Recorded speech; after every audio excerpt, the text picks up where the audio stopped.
जी, भारत सरकार की मंत्रिपरिषद में मेरे साथी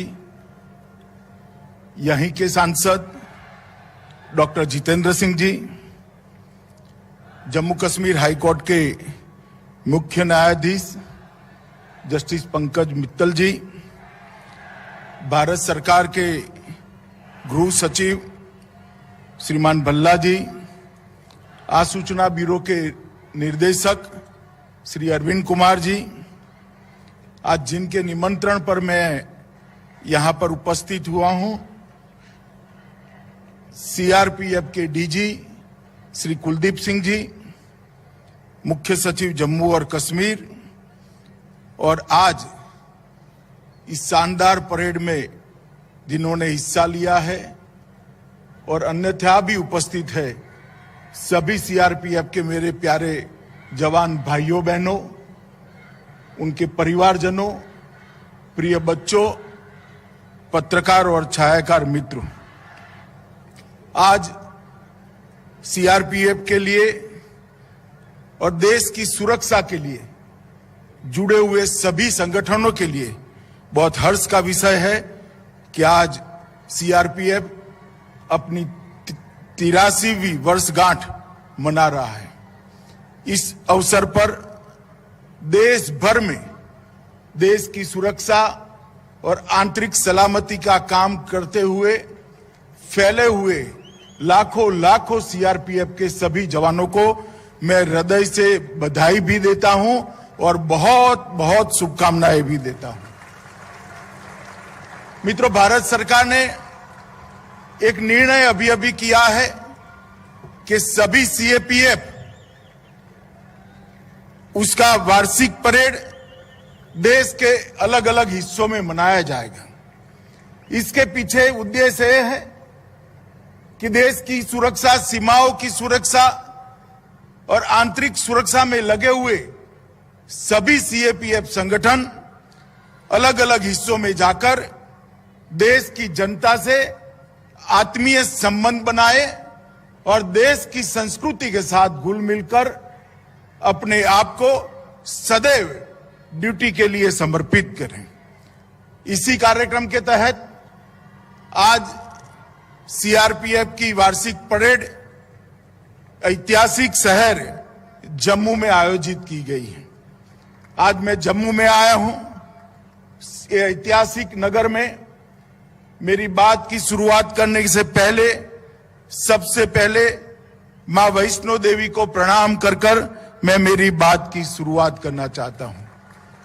ये यही भूमि है जहां पंडित प्रेमनाथ डोगरा ने और श्यामा प्रसाद मुखर्जी ने कश्मीर को भारत का अटूट हिस्सा बताते रहेगी और देश का इतिहास जब भी लिखा जाएगा, ये 2340 बलिदानी, उनका बलिदान सुवर्ण अक्षर से लिखा जाएगा। इसका आश्वासन मैं उनके परिवारजनों को देना चाहता हूं। आज जिनको अपने उत्कृष्ट प्रदर्शन के लिए अलग अलग प्रकार के अवार्ड मिले हैं, उनको मैं हृदय से बधाई देना चाहता हूं और जिनको मरणोत्तर उपरांत अवार्ड मिले हैं, वो परिवारजनों को मैं कहना चाहता हूं कि आपके बेटे के, आपके पति के, आपके भाई की शहादत कभी विफल नहीं जाएगी। ये देश युगों तक उनकी शहादत को याद रखेगा। मित्रों, सीआरपीएफ ने एक जो परंपरा खड़ी की है, अपने आप का विचार करे बगैर देश का विचार करना, देश की सुरक्षा का विचार करना, ये परंपरा को मुझे विश्वास है सीआरपीएफ के सभी जवान आगे ले जाएंगे और सुदृढ़ करेंगे। हम सभी का आज के दिन यही संकल्प होना चाहिए। सीआरपीएफ केवल एक सीएपीएफ के रूप में नहीं है।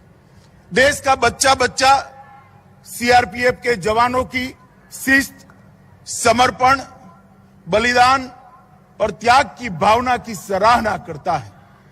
बचपन से मैंने देखा है, कोई भी दंगा हो, सीआरपीएफ के जवान आते ही लोगों के मन में ये आश्वस्ति हो जाती है कि अब दंगा शांत हो जाएगा, अब परिस्थिति को सीआरपीएफ संभाल देगी। ये आश्वस्ति वैसे ही नहीं होती, अनेक सालों की परिश्रम और उज्जवल इतिहास के आधार पर ये आश्वस्ति होती है। चाहे नक्सल एरिया हो, चाहे कश्मीर के अंदर पाक प्रेरित आतंकवादियों का सामना करना हो, चाहे उत्तर पूर्व के अंदर अशांति फैलाने वाले ग्रुपों को समाप्त कर शांति को बहाल करना हो, ये तीनों क्षेत्र में सीआरपीएफ ने बहुत सराहनीय भूमिका निभाई है। और मैं विश्वास के साथ कह सकता हूं, जिस प्रकार से मोदी जी के प्रधानमंत्री बनने के बाद कश्मीर, माओवादी क्षेत्र और उत्तर पूर्व में जिस दृढ़ता के साथ सीआरपीएफ ने काम शुरू किया है, मुझे विश्वास है कि कुछ ही सालों के अंदर ये तीनों क्षेत्र के अंदर शायद सीआरपीएफ को बहाल करने की जरूरत ही न हो। चिर शांति का एक साम्राज्य तीनों क्षेत्र में हम बना पाएंगे, इसका मुझे विश्वास है। और अगर ये होता है तो उसका मुख्य श्रेय सीआरपीएफ के जवानों को ही जाएगा। आज के दिन ही 1950 के दिन देश के प्रथम गृह मंत्री और लौह पुरुष, जिनके कारण आज हम एक अखंड भारत का स्वरूप देख रहे हैं, सरदार पटेल ने सीआरपीएफ को ध्वज दिया था।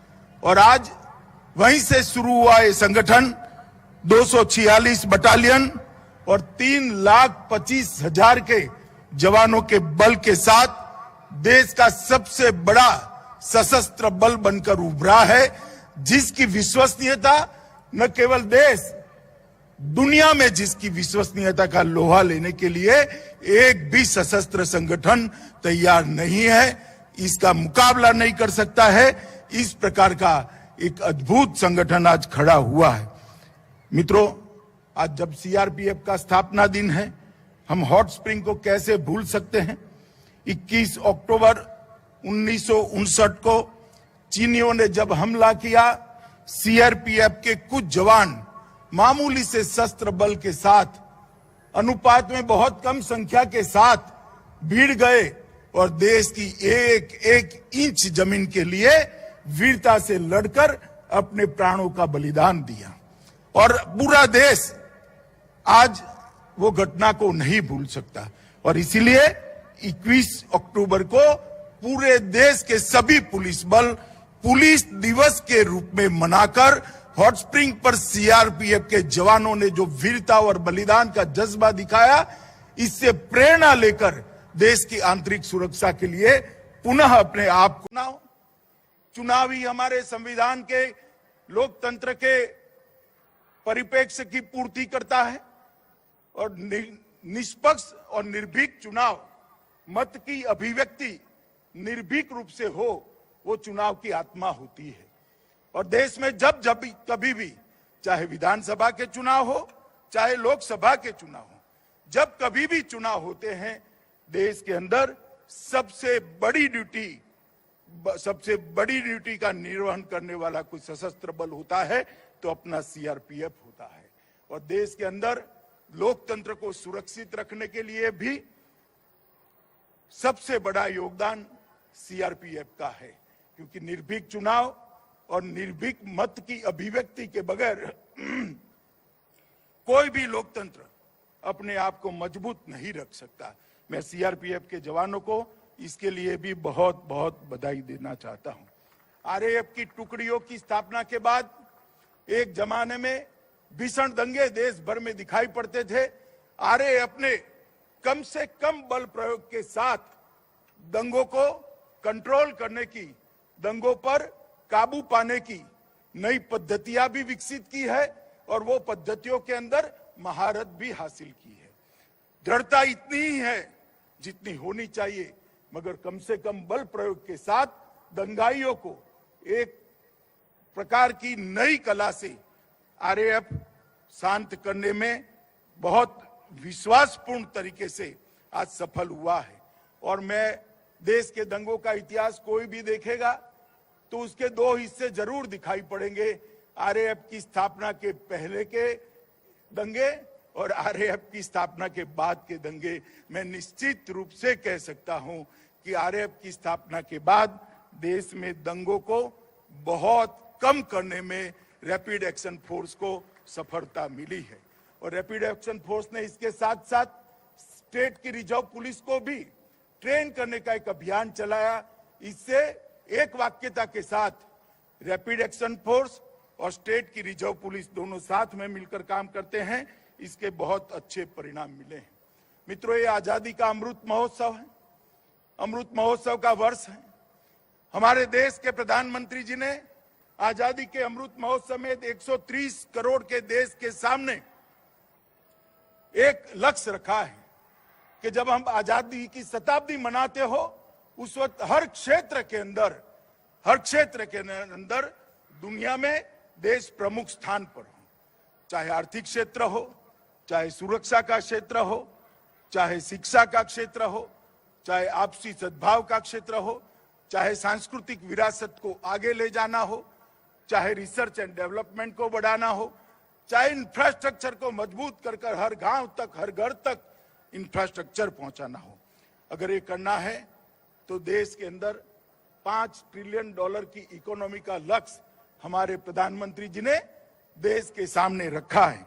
और मैं मानता हूं $5 ट्रिलियन की इकोनॉमी का लक्ष्य तभी सिद्ध हो सकता है जब देश की आंतरिक सुरक्षा मजबूत हो और आंतरिक सुरक्षा के बारे में हम सुनिश्चित हों। और सीआरपीएफ की इसमें बहुत बड़ी भूमिका है। मैं आज डीजी सीआरपीएफ को जरूर कहना चाहता हूं, जैसे देश के अंदर हर क्षेत्र, हर इकाई अपने लक्ष्य तय कर रहा है, सीआरपीएफ भी आजादी के अमृत महोत्सव के वर्ष में एक शताब्दी तक के सीआरपीएफ का रोड मैप, आने वाली चुनौतियां और आने वाली टेक्नोलॉजी को, उपलब्ध टेक्नोलॉजी को और आने वाली टेक्नोलॉजी को आत्मसात करने की रणनीति दोनों बनाकर सीआरपीएफ को सबसे आधुनिक, सबसे सक्षम और सबसे इफेक्टिव सशस्त्र बल बनाएं। इस दिशा में हमने काम करना होगा। मुझे विश्वास है कुलदीप जी के नेतृत्व में सीआरपीएफ की पूरी टीम इसको आगे बढ़ाएगी। मित्रों, आज एक कार्यक्रम जम्मू कश्मीर में रखा है, तब मैं निश्चित रूप से जम्मू कश्मीर की स्थिति का भी बात करना चाहूंगा। 2014 में नरेंद्र भाई देश के प्रधानमंत्री बनने के बाद जम्मू कश्मीर की स्थिति में इतने कम अंतराल के अंदर बहुत बड़ा परिवर्तन आया है। सबसे पहली बात, जम्मू कश्मीर में लोकतंत्र को गांव तक पहुंचाने की शुरुआत हुई है। आज जम्मू कश्मीर के लिए और देश भर के लिए गर्व की बात है, 33,000 से ज्यादा प्रतिनिधि ये लोकतंत्र का हिस्सा बना है। हर गांव में पंच सरपंच गांव को विकास के रास्ते पर आगे ले जा रहे हैं। तहसील पंचायतें बनी हैं, जिला पंचायतें बनी हैं। लोकतंत्र को जमीन पर पहुंचाने में आज नरेंद्र मोदी सरकार को बहुत बड़ी सफलता मिली है। मित्रों, इसके साथ ही धारा 370 हटाने के कारण दलितों, पिछड़े वर्ग, महिलाओं और पहाड़ी लोगों को एक प्रकार से जो विकास की प्रक्रिया से कहीं न कहीं कटे हुए थे, नए कानूनों के तहत इन सबको समाहित करते हुए सर्वस्पर्शीय, सर्वसमावेशक विकास की शुरुआत जम्मू कश्मीर में हुई है। और मैं मानता हूं कि जम्मू कश्मीर के अंदर सबसे बड़ा काम हुआ है, जो सशस्त्र बलों की सबसे बड़ी सफलता है कि यहां पर आतंकवाद पर एक निर्णायक कंट्रोल लेने में सशस्त्र बलों को सफलता मिली है। औद्योगिक विकास भी देश की आजादी से लेकर अब तक जितना इन्वेस्टमेंट जम्मू कश्मीर में आया है, हमारे एलजी साहब यहां बैठे हैं, मैं उनको बहुत बहुत मनोज जी को बधाई देना चाहता हूं कि 33,000 करोड़ से ज्यादा का इन्वेस्टमेंट जम्मू और कश्मीर के अंदर जमीन पर उतारने में जम्मू कश्मीर प्रशासन को सफलता मिली है। प्रधानमंत्री पैकेज के सारे पहलुओं को पूर्ण करने के लिए द्रुत गति से काम हो रहा है। हर घर जल, बिजली हर घर पहुंचाना, कोरोना के लिए एक अद्भुत व्यवस्था खड़ी करना, हर घर में शौचालय पहुंचाना, हर घर के अंदर आयुष्मान भारत का कार्ड पहुंचाना, ये सारी योजनाओं में 100% सैचुरेशन जम्मू कश्मीर लाया है। इसके लिए जम्मू कश्मीर प्रशासन बहुत बहुत बधाई का हकदार बनता है। सड़क निर्माण में सारे रिकॉर्ड तोड़ते हुए ये 5 साल के अंदर सड़क निर्माण आजादी के बाद सबसे तेज रफ्तार के साथ हुआ है। चाहे नेशनल हाईवे हो, चाहे स्टेट हाईवे हो, चाहे गांव को जोड़ने वाले छोटे छोटे रास्ते हो, हर क्षेत्र के अंदर रिकॉर्ड तोड़ने का काम जम्मू कश्मीर प्रशासन ने किया है। 7 नए मेडिकल कॉलेज बने हैं, 2 एम्स बने हैं, 21 जल विद्युत योजनाओं को शुरू कर दिया गया है और इसके साथ साथ हर क्षेत्र के अंदर पारदर्शिता को लाने में जम्मू कश्मीर सरकार को बड़ी सफलता मिली है। आजादी के बाद पहली बार भ्रष्टाचार के विरोध में एक बहुत बड़ा अभियान दोनों प्रकार से किया गया। भ्रष्ट लोगों को नसीहत करने का भी अभियान लिया गया और सिस्टम के अंदर से, प्रशासन के अंदर से भ्रष्टाचार कैसे नाबूद हो, इसके लिए भी एक बहुत बड़े बदलाव करने का काम जम्मू कश्मीर प्रशासन ने किया है। मैं आज इस मंच पर से जम्मू कश्मीर प्रशासन को भी बहुत बहुत बधाई देना चाहता हूं। मित्रों, मैं सीआरपीएफ पर हमेशा गर्व करता हूं, पूरा देश गर्व करता है। आज सीआरपीएफ का स्थापना दिन है। ये 3,25,000 जवानों का समूह आज के दिन देश की आंतरिक सुरक्षा और देश की सुरक्षा के लिए अपने आप को पुनः समर्पित करे और सीआरपीएफ का जो ऐतिहासिक रिकॉर्ड रहा है, ऐतिहासिक कार्यकाल रहा है, इसको आगे और तेजस्विता के साथ बढ़ाने का हम सब संकल्प करें। यही आप सबसे अपेक्षा भी है और यही आप सबसे अभ्यर्थना भी है। मित्रों, फिर से एक बार 2340 जवान जो अपना सर्वोच्च बलिदान दिए हैं, उनको श्रद्धांजलि देकर मेरी बात को मैं समाप्त करता हूं। वंदे मातरम।